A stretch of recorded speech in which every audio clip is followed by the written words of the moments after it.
Je m'excuse, je me suis quelque peu emporté, j'ai un petit peu sué, mais il s'agit de problèmes très importants. C'est cela la communauté de Mohammed sallallahu alayhi wa sallam. Parfois nous avons envie d'abandonner, parfois je me dis mais il y en a marre. Jean-Jacques qui sort de chez lui le matin, qui tombe sur Abdelkader sur un quad, qui roule sans casque et qui dérange tout le voisinage. Il avance, il tombe sur Gilali qui vend de la drogue. Il avance encore, on lui a crevé les pneus. Mohammed lui a crevé les pneus. Billahi alaykoum, je ne justifie pas, j'essaie d'expliquer. Comment voulez-vous qu'il ne soit pas islamophobe ? Celui qui va dire une vérité dans un flot de mensonges, il va être suivi par des milliers de personnes. Parce que lui, c'est le grand résistant. C'est pour cela qu'il y a autant de musulmans qui sont dans le complot. La fameuse théorie du complot, l'axe judéo-sioniste qui va nous gouverner, les francs-maçons, etc.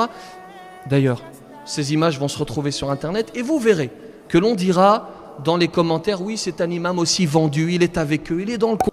Vous voyez, on dit parfois des folies, on m'a même reproché de faire ce signe. Alors que, vous voyez, je ne le fais pas sciemment. On m'a reproché d'être dans le complot, d'être un Illuminati parce que je fais un signe diabolique. Vous voyez, on rentre dans des folies. Et puis restons toujours critiques par rapport à ceux que nous écoutons. Et moi le premier, restez critiques par rapport à ce que je vous dis. Ayez toujours, et n'idéalisez personne, nous ne sommes pas des anges. Et demain je fauterai, et demain vous fauterez, et c'est ainsi que l'être humain est fait. Chers fidèles, il est possible que mes prochains mots soient difficiles à entendre. Aussi vous demanderai-je de patienter et d'avoir, comme toujours, je l'espère, une écoute active. Pourquoi les musulmans sont-ils les derniers ? C'est une question qui arrive tantôt dans nos discussions, nous musulmans, et tantôt sous forme d'affirmation chez ceux qui ne le sont pas. Ils disent « les musulmans sont les derniers ». Alors plusieurs questions. D'abord, le postulat de cette question est-il réel ? Les musulmans sont-ils vraiment les derniers ? Ensuite, pourquoi est-ce que l'on dit cela ? Pourquoi est-ce que l'on entend cela ? Et en quoi sommes-nous les derniers ? Et qui est responsable de cette, pour l'instant hypothétique, décadence ? Je vous propose d'assister à un prêche qui, il me semble, est absolument nécessaire en ces temps troublés. Je précise avant de démarrer et pour terminer cette introduction que lorsque je dis musulmans, j'entends musulmans de toute nationalité et particulièrement de nationalité française, mais pour faciliter l'exposé, j'utiliserai le terme musulman.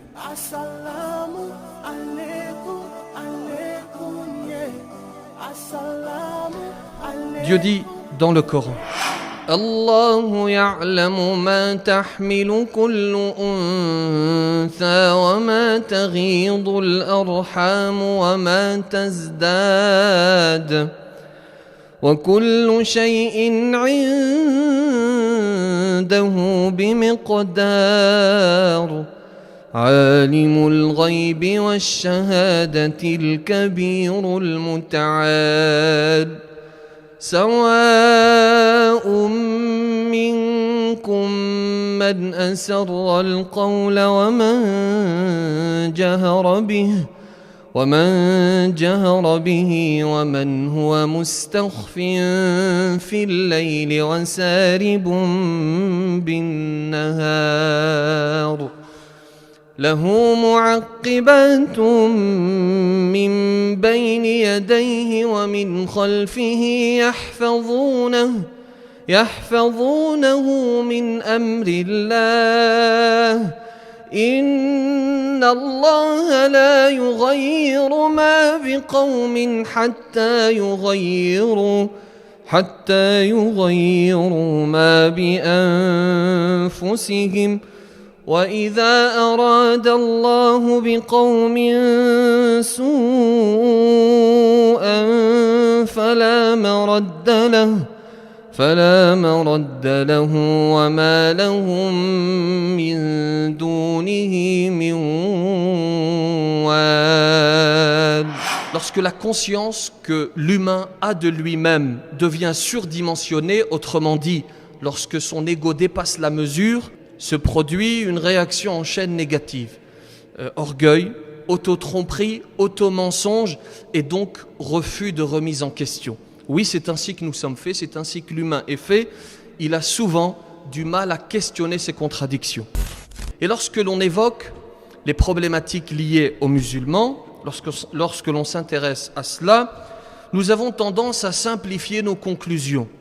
C'est injuste pour au moins deux raisons. D'abord parce que, en simplifiant nos conclusions, nous occultons toute une partie de positif qui existe bien sûr chez les musulmans et dont nous parlerons tout à l'heure. Et la deuxième des choses, c'est que en simplifiant nos conclusions, cela nous évite de réfléchir. C'est une échappatoire. Et cela nous permet d'arriver à cette confortable conclusion simpliste qui est de dire les musulmans sont les derniers. Alors pour répondre à la première question, les musulmans sont-ils les derniers? La réponse est non. Ils ne sont pas les derniers, mais comme tout groupe humain, si nous voulons être objectifs, si nous voulons être justes, comme tout groupe humain, nous sommes imparfaits, parce que c'est la nature de l'homme. Et nous avons un certain nombre de problèmes dont il faut parler. Il faut reconnaître ces problématiques, il faut les affronter au lieu de mettre la poussière sous le tapis. Alors quels sont-ils, me direz-vous? Ils sont multiples, mais avant tout, je tiens à m'excuser si mes mots sont durs, mais c'est absolument nécessaire. Si nous ne le faisons pas, d'autres le feront à notre place et ils le feront mal. Et avant d'égrener ces difficultés, avant d'égrener ces défaillances, j'aimerais préciser deux choses. D'abord, je n'ai pas de chiffres. Je ne me base pas sur des chiffres, plutôt sur un constat que j'ai pu moi-même faire, sur ce que j'ai pu moi-même observer. Et d'ailleurs, je suppose que vous serez d'accord avec un certain nombre de constats. Et la deuxième des choses, c'est que je souhaite que nous soyons constructifs et que nous évitions la consommation de discours. Vous allez entendre des choses qui vont peut-être sur le moment éventuellement vous faire plaisir. Vous allez vous dire c'est exactement cela, mais une fois sorti de cette mosquée, vous allez complètement oublier et c'est en cela que le discours n'a aucun intérêt. Si nous sommes là juste pour accomplir notre adoration et pour n'en rien retenir, alors il est inutile d'organiser cette prière, il est inutile d'organiser ce prêche. Il faut que nous écoutions, que nous ayons cette écoute active et que nous nous entraidions les uns les autres pour avancer, pour nous réformer. Allons-y donc. La première des choses, c'est que je trouve que les musulmans sont trop attentistes, ils sont trop passifs. On le voit bien lorsqu'il y a un conflit, lorsqu'il y a un massacre. On voit bien que la première des choses vers laquelle nous allons, c'est l'invocation. Et c'est très bien. Allah subhanahu wa ta'ala, en priorité, nous demande d'invoquer. Mais à côté de cela, il nous demande d'agir, n'est-ce pas? Mais nous sommes souvent dans la condamnation, dans l'invocation, et nous sommes des spécialistes dans le fait de trouver les bonnes formules d'invocation, que Dieu lui brise le dos. Le problème, c'est que nous n'allons pas plus loin. Très bien, invoque, mais agis. Un exemple, il y a quelque temps, le problème des Rohingyas est revenu sur le devant de la scène. D'ailleurs, c'est un autre reproche qu'il faut nous faire. Nous avons tendance à nous consacrer sur ce qui est dans l'actualité. C'est-à-dire que nous réagissons parce que c'est dans l'actualité, alors qu'il faudrait accompagner les problèmes sur le long terme. Lorsqu'il y a eu le problème, lorsque c'est revenu plutôt, parce que le problème est constant, lorsqu'il est revenu sur le devant de la scène, effervescent sur les réseaux sociaux, que Dieu les brise, que Dieu, etc. Nous sommes avec les Rohingyas, etc. Très bien. Une manifestation, notamment, puisque nous sommes dans le Nord, a été organisée à Lille. Et puis, évidemment, je suis allé participer pour apporter physiquement mon soutien. Et là, à l'inverse des réseaux sociaux, de l'effervescence sur les réseaux sociaux, il n'y avait quasiment personne. C'est-à-dire que l'on se mobilise sur les réseaux sociaux parce que c'est confortable, parce que nous sommes dans nos lits, mais lorsqu'il faut sacrifier de son temps pour aller défendre une cause, alors il y a peu de monde. Je dis peu de monde parce qu'il ne faut pas généraliser, il y a des gens qui se mobilisent. Voyez-vous, nous sommes beaucoup et nous remplaçons notre action par de futiles discussions à propos du Dajjal, à propos du Mahdi. On attend le Mahdi, de toute façon le Mahdi arrive, de toute façon c'est la fin du monde. Discute, mais agis concrètement. Nos prédécesseurs étaient dans l'action. Ils discutaient peu et ils agissaient beaucoup. Et aujourd'hui, nous discutons beaucoup, surtout avec les réseaux sociaux, et nous agissons très peu. Et puis, lorsqu'il y a ce genre de massacre, ce genre de conflit, il faut se renseigner sur ce qui se passe et ne pas écouter uniquement ce qu'il y a dans les médias. Est-ce que nous prenons le temps de faire cela, de prendre 1 heure, 2 heures pour nous renseigner précisément au lieu juste pour le confort de lire un article de journal? Est-ce que nous prenons le temps de savoir dans les profondeurs les causes du conflit, les causes du massacre? Est-ce que nous essayons de mobiliser autour de nous, de mobiliser nos proches? Alors oui, certains le font, mais peu malheureusement. Ensuite, il y a ce verset, le premier verset qui a été révélé, qui est « Iqra » Iqra bismi rabbika alladhi khalaq. Le verset qui est lit. Le premier verset, et le Créateur ne fait pas les choses sans but. Si le premier verset est un verset qui nous appelle à l'assimilation de connaissances, eh bien, il y a une raison. Allah le fait sciemment. Ce verset qui est un appel à l'assimilation de connaissances, pas forcément les études. Certains se sentent mis de côté lorsque l'on parle des études. Non. Alors c'est très bien si vous avez fait des études, si vous n'en avez pas fait, chacun se construit son parcours de vie, mais il est important constamment d'apprendre, d'assimiler de la science, parce que si tu n'assimiles pas, alors l'ignorance va se répandre chez toi, et c'est la pire des catastrophes. L'ignorance, celui qui ne sait pas, parce que celui qui ne sait pas, on peut lui faire croire ce que l'on veut. Là, parmi les conséquences, il y a d'abord le fait de ne pas pouvoir illuminer les autres, le fait de ne pas pouvoir apporter, répandre la science. La deuxième des choses, c'est que les études permettent d'aiguiser un certain nombre de qualités chez l'être humain. Elles permettent d'aiguiser la mémoire, d'aiguiser la rigueur. Ce n'est pas simplement un diplôme. Il ne s'agit pas uniquement de viser le diplôme. Lorsque vous étudiez, vous aiguisez tous ses sens. Et celui qui n'a pas un esprit affûté est facilement manipulable. Celui qui n'a pas un esprit affûté peut très facilement tomber dans le complot. C'est pour cela, il faut bien l'entendre cela, c'est pour cela qu'il y a autant de musulmans qui sont dans le complot. La fameuse théorie du complot, l'axe judéo-sioniste qui va nous gouverner, les francs-maçons, etc. D'ailleurs, ces images vont se retrouver sur Internet et vous verrez que l'on dira dans les commentaires, oui, c'est un imam aussi vendu, il est avec eux, il est dans le complot. Vous voyez, on dit parfois des folies, on m'a même reproché de faire ce signe. Alors que, vous voyez, je ne le fais pas sciemment. On m'a reproché d'être dans le complot, d'être un Illuminati parce que je fais un signe diabolique. Vous voyez, on rentre dans des folies. Pourquoi ? Parce que nous n'avons pas étudié. Et parce que nous suivons n'importe qui. Celui qui va dire une vérité dans un flot de mensonges, il va être suivi par des milliers de personnes. Parce que lui, c'est le grand résistant. Alors que si vous avez cet esprit affûté, cet esprit critique, il vous suffit de quelques minutes pour décortiquer un discours et pour comprendre qu'il y a de la manipulation. Il faut bien que vous compreniez cela, et surtout vous, parents, que vous expliquiez cela à vos enfants le plus facile. Parce que le plus facile, c'est de tomber dans le complot, parce que c'est un confort. Lorsque nous sommes face à des difficultés, au lieu de les affronter, nous avons tendance à tout rejeter sur le complot. Oui, mais je n'y arrive pas parce que c'est le complot. Retrousse-toi les manches, essaie de trouver un travail.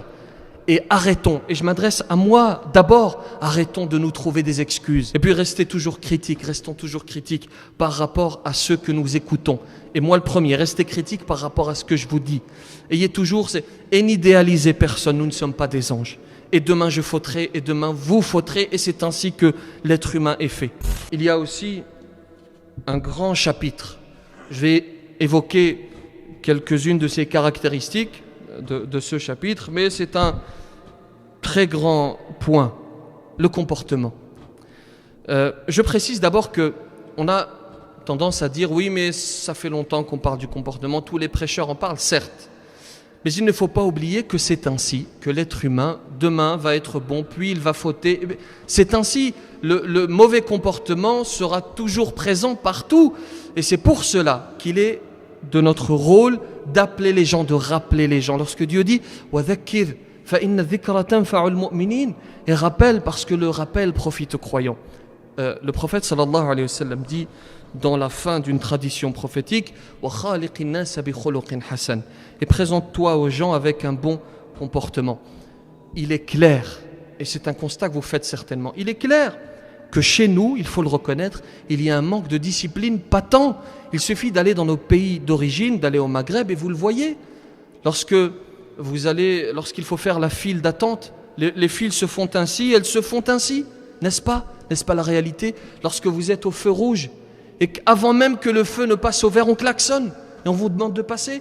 Moi-même, j'ai fait l'expérience, j'étais dans un pays, inutile de le citer, pays du Maghreb, je suis au feu rouge, je m'arrête, ce qui est tout à fait naturel, n'est-ce pas ? Et on klaxonne derrière. Et je m'étonne, j'ai peut-être commis une erreur. Et vous avez celui qui est derrière, qui va me doubler par la droite, qui passe sur le trottoir et qui brûle le feu rouge. Il klaxonnait parce que j'étais arrêté au feu rouge. Vous voyez, il n'est pas question de généraliser. Vous avez beaucoup de gens qui, bien sûr, sont civilisés, ont un minimum de civisme. Il s'agit aujourd'hui de pointer, que ce soit bien clair, il s'agit de pointer ceux parmi nous qui se comportent ainsi, et il m'est arrivé moi-même de mal me comporter, c'est tout à fait naturel.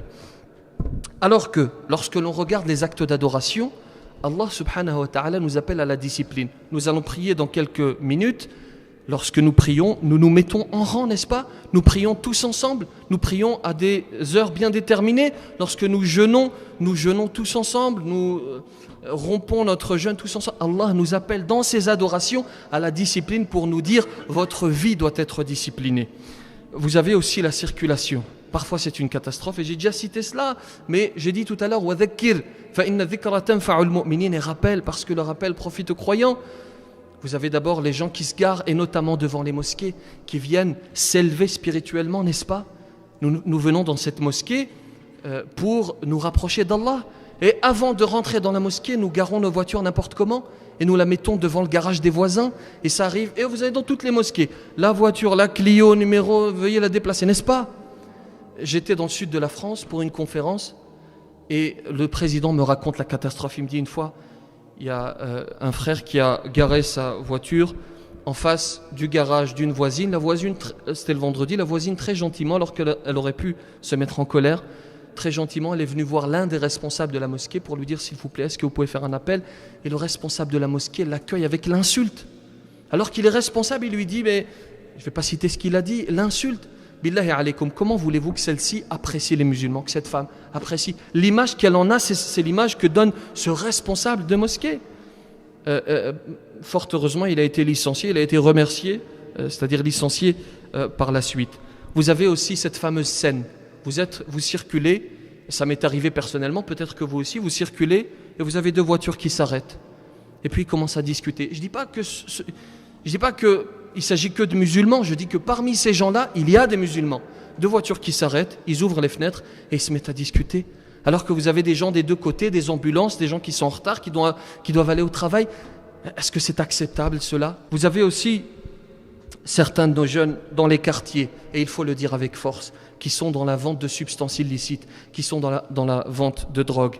Et ces jeunes, il faut les accompagner. Il faut que vous tous, vous qui venez à la mosquée, vous soyez porteurs de lumière, que vous alliez les éclairer. Parce que vous, lorsque vous étiez dans les ténèbres, vous avez trouvé quelqu'un pour vous éclairer. Vous qui aujourd'hui êtes sur le chemin, on ne dit pas que vous êtes parfait, prenez cette lumière, arrêtons d'être égoïstes et allons affronter ces jeunes. Avec bienveillance, bien sûr. Allons leur expliquer petit à petit, avec bienveillance, sans les accabler qu'ils sont sur un mauvais chemin. Et je vous le dis, même si le combat est difficile, il faut continuer à le faire. Même si parfois nous avons tendance à croire que nous ne sommes pas entendus, les choses avancent. Mais si personne ne fait rien, évidemment les choses ne vont pas avancer. Soyez porteurs de lumière. Et c'est en cela que je vous dis, ne soyons pas de simples consommateurs de discours. Le fait de déranger le voisinage avec les quads, avec les motocross, avec le fait de faire du bruit toute la nuit, et on voit cela particulièrement et paradoxalement pendant le mois de Ramadan. Vous avez également certains cortèges de mariage qui sont honteux, et notamment à Roubaix, n'est-ce pas? C'est très bien de fêter le mariage, magnifique, et on comprendra toujours le bonheur de la famille et le bonheur des mariés. Mais pourquoi transgresser? Pourquoi sortir par le toit plutôt? Pourquoi sortir par les fenêtres? Pourquoi cela? Est-ce que le prophète sallallahu alayhi wa sallam aurait accepté cela? Est-ce qu'il aurait félicité ces gens? Billahi alaykum. Est-ce qu'il nous aurait félicité ou est-ce qu'il aurait eu honte de nos comportements? Et ce message, il faut le propager. Allah barik fikum. Essayons d'être, je l'ai dit tout à l'heure, porteurs de lumière. Vous avez le manque de propreté. Allez au marché, allez vers la fin du marché et vous allez voir, est-ce que c'est cela la communauté de Muhammad sallallahu alayhi wa sallam?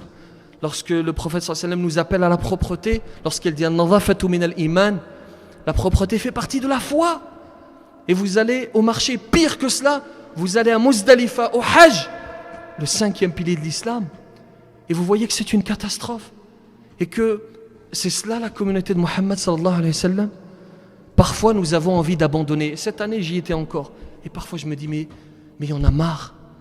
Quand est-ce que nous comprendrons? Quand est-ce que individuellement, le verset il est là, Inna Allah la yughayyiru ma biqawmin hatta yughayyiru ma bi anfusihim. Chacun d'entre nous doit faire cet effort et doit conseiller son prochain. Et vous avez également la célébration des victoires lors des matchs de foot. On l'a vu dernièrement avec la Coupe d'Afrique des Nations. Vous avez vu la catastrophe? Et encore une fois, il ne s'agit pas de généraliser. Vous avez des gens, et c'est très bien, je ne condamne pas le foot et je ne condamne pas ceux qui fêtent la victoire. Je condamne l'excès. Pourquoi aller tout détruire, aller brûler des voitures et casser? Et d'ailleurs, vous avez un jeune homme qui est décédé, rahmatullahi alayh, à cette occasion, et je n'accuse pas les supporters ou quoi que ce soit, mais je dis, cela occasionne ce genre de comportement, malheureusement, ce genre de drame. Vous avez également le racisme. Il est facile de jeter la pierre à l'autre et de dire Jean-Jacques est raciste. C'est facile. Oui, mais il ne m'a pas accepté parce qu'il est raciste. Est-ce que nous ne sommes pas racistes? Est-ce que lorsque Abdelkader, algérien, vient te demander ta fille, toi, marocain, pourquoi est-ce que tu la refuses? Alors, je précise une chose. Si les enfants sont de la même origine, tous les deux algériens, ils souhaitent se marier, pas de problème. Ils souhaitent se marier pour de bonnes raisons et parce que notamment ils veulent garder ses coutumes, etc. Pas de problème, on n'a aucun problème avec cela.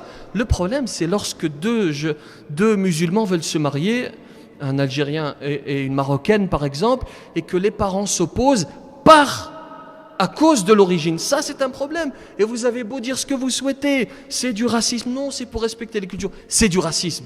Tu refuses parce qu'il n'est pas de la même origine, ça s'appelle du racisme. On a beau débattre, c'est cela. Et de manière générale, il y a du racisme entre nous. Vous savez, lorsque j'étais plus jeune, je me suis toujours dit ce racisme, le racisme de quelques-uns de nos parents, quelques-uns, parce qu'alhamdoulilah, beaucoup sont tolérants, mais quelques-uns parmi nos anciens, nos parents, je me suis dit avec le temps, ce racisme va disparaître parce que nous avons grandi tous ensemble, Algériens, Marocains, Sénégalais, Tunisiens, n'est-ce pas? Nous avons été à l'école ensemble. Je me suis dit ce racisme va se dissiper et je me rends compte qu'il y a encore ce racisme et on le voit avec les matchs de foot. Mais lui c'est un Sénégalais, lui que Dieu le maudisse, que Dieu... C'est cela, c'est le message que nous a transmis le prophète sallallahu alayhi wa sallam. Je m'excuse de m'emporter quelque peu, mais ce sont des choses qui nous touchent. Et puis on ne s'implique pas assez pour l'autre. Le prophète sallallahu alayhi wa sallam dit dans une tradition prophétique authentique: Shahidtu fi dari Abdillah ibn Jad'an hilfan yusamma hilful fudul wa ussisa lid-difa'i 'anil mazlum. J'ai assisté dans la maison de Abdullah ibn Jad'an à la signature d'un traité qui a pour but de lutter contre l'injustice. Et d'ailleurs après la révélation, il va dire si je devais le signer aujourd'hui, je le referais sans problème. Le prophète s'est impliqué pour l'autre. Est-ce que nous nous impliquons dans notre quartier? Est-ce que nous accompagnons nos jeunes? Est-ce que nous nous soucions de leur avenir, de leur emploi? Est-ce que nous accompagnons les pauvres de notre quartier? Est-ce que nous nous soucions de qui va être élu dans le quartier? Le député qui va être élu, qui va voter les lois qui seront appliquées demain? Est-ce que nous nous soucions de tout cela? Alors certes, il n'est pas question de dire que la France est un pays parfait. Bien sûr qu'il y a énormément de problèmes et qu'à une époque, on a parqué les Maghrébins dans les banlieues. C'est une vérité. Et que ce n'est pas facile pour tout le monde et que l'égalité des chances n'est pas respectée partout. Certes, mais je suis de ceux qui appellent à la responsabilité et au fait de prendre son destin en main et d'arrêter de se plaindre. Même s'il y a des difficultés, c'est ainsi. C'est la vie. Celui qui veut une vie sans problème, il attend le paradis et il travaille pour. Mais tant que tu es ici-bas, affronte tes problèmes, prends ton destin en main, avance, agis. Et c'est ce que faisaient d'ailleurs nos prédécesseurs. Et avec tout ceci, billahi alaykoum, comment voulez-vous que l'islamophobie ne prospère pas dans notre pays? Alors, bien sûr que l'islamophobie est condamnable. Il n'est pas question de la justifier, il est question d'essayer de la comprendre. Simplement, essayer de comprendre le mécanisme. Imaginez, Jean-Jacques qui sort de chez lui le matin, qui tombe sur Abdelkader sur un quad, qui roule sans casque et qui dérange tout le voisinage. Il avance, il tombe sur Gilali qui vend de la drogue. Il avance encore, on lui a crevé les pneus. Mohamed lui a crevé les pneus. Billahi alaykoum, je ne justifie pas, j'essaie d'expliquer. Comment voulez-vous qu'il ne soit pas islamophobe? Billahi alaykoum. Et l'islamophobe en aucun cas n'est acceptable. D'ailleurs, dernièrement, vous avez une jeune fille qui s'est fait, qu'on a poignardée, qu'Allah subhanahu wa ta'ala lui accorde complète guérison. Alhamdulillah, ses jours ne sont plus en danger, mais on a dit tout de suite qu'il s'agissait d'un déséquilibré. On verra, bien sûr, on verra ce que l'enquête dira, mais l'islamophobie, bien entendu, est inacceptable. Par ailleurs, on voit certains débats qui sont honteux. Ce pseudo-philosophe qui nous explique, d'ailleurs, militant de gauche, curieusement, qui nous explique, ou plutôt qui revendique le droit, vous avez vu la polémique pendant l'été, à la fin de l'été, qui revendique le droit d'être islamophobe. Allons-y, Oui, voilà, j'ai le droit d'être islamophobe. Et vous savez, ils jouent sur le double sens. Oui, mais l'islamophobie, c'est la haine de l'islam, pas la haine des musulmans. Non, la définition, elle est donnée par le Conseil de l'Europe. Et je veux la rappeler, l'islamophobie peut se définir comme la peur ou une vision altérée par des préjugés de l'islam, des musulmans et des questions en rapport, qu'elles se traduisent par des actes quotidiens de racisme et de discrimination ou des manifestations plus violentes. L'islamophobie est une violation des droits de l'homme et une menace pour la cohésion sociale. L'islam, il est critiquable, pas de problème, mais les personnes, la haine envers les personnes, elle est inacceptable et c'est ce que l'on appelle islamophobie. J'évoquais les problèmes qui sont les nôtres, mais précisons qu'il y a bien sûr du positif. Le prophète sallallahu alayhi wa sallam dit dans une tradition prophétique, Man qala halaka an-nas fahuwa ahlakuhum. Celui qui dit que les gens sont perdus est le plus perdu d'entre eux. Quels sont ces points positifs? Ils sont évidents. Il y a chez nous de la générosité. Oui, il y a de la générosité chez nous. Et vous le voyez lorsque l'on fait des appels aux dons pour cette mosquée par exemple. En 2 ans, nous avons collecté presque 1 million d'euros. Alhamdulillah. Lorsque l'on fait des appels aux dons pour des maladies, etc. J'avais fait un appel pour un homme qui s'appelle Claude Garot, non musulman, mais qui avait une maladie orpheline. Et alhamdulillah, beaucoup ont répondu et nous avons pu l'aider pour l'accompagner dans sa maladie. Vous avez chez nous de l'hospitalité. D'ailleurs, quand on voyage dans les pays du Maghreb, on le dit, on dit qu'il y a de l'hospitalité chez nous. Il y a également de l'entraide lorsqu'il s'agit de maladie, lorsqu'il s'agit de décès. On voit bien, alhamdoulilah, qu'il y a cette entraide qui existe. Il y avait et il y a encore des gens, par exemple, qui font avancer la science. Ibn Firnas, qui est le premier à tenter de voler dans les airs, qui va être suivi par Léonard de Vinci. Vous avez Ibn Sina, Al-Farabi, et vous avez des contemporains aujourd'hui. On a tendance à dire oui, mais ça c'était avant. Aujourd'hui, mais nous ne le savons pas. Il y a des scientifiques musulmans comme Abdul Wahhab Tounsi ou encore Houari Mohammed Sid Ahmed, des chercheurs algériens. Vous avez des gens comme Idriss Abarkan. Vous avez des gens comme Abdullah Chakroun, qui est un inventeur marocain, qui a inventé le moteur rotatif au rotor carré. Et puis il y a ces héros du quotidien, ces musulmans du quotidien. Balayeurs, éboueurs, policiers, chefs d'entreprise qui créent de l'emploi. Vous avez des éducateurs spécialisés. Oui, il y a beaucoup de positifs, alhamdoulilah, chez nous. Et nous avons nos défauts, mais nous ne sommes pas les derniers. Loin de là, et nous essayons de faire au mieux pour nous réformer. Je précise encore une fois que j'ai parlé des musulmans, mais nous sommes par ailleurs français. Ce ne sont pas les mêmes sphères. Et surtout, ce sont les musulmans que l'on critique et j'ai tenu à répondre dans ce cadre qu'Allah subhanahu wa ta'ala nous accorde son aide pour devenir meilleurs et qu'il nous accorde la sagesse. Assalamu alaikum, alaikum, yeah. Assalamu alaikum, alaikum, yeah. Assalamu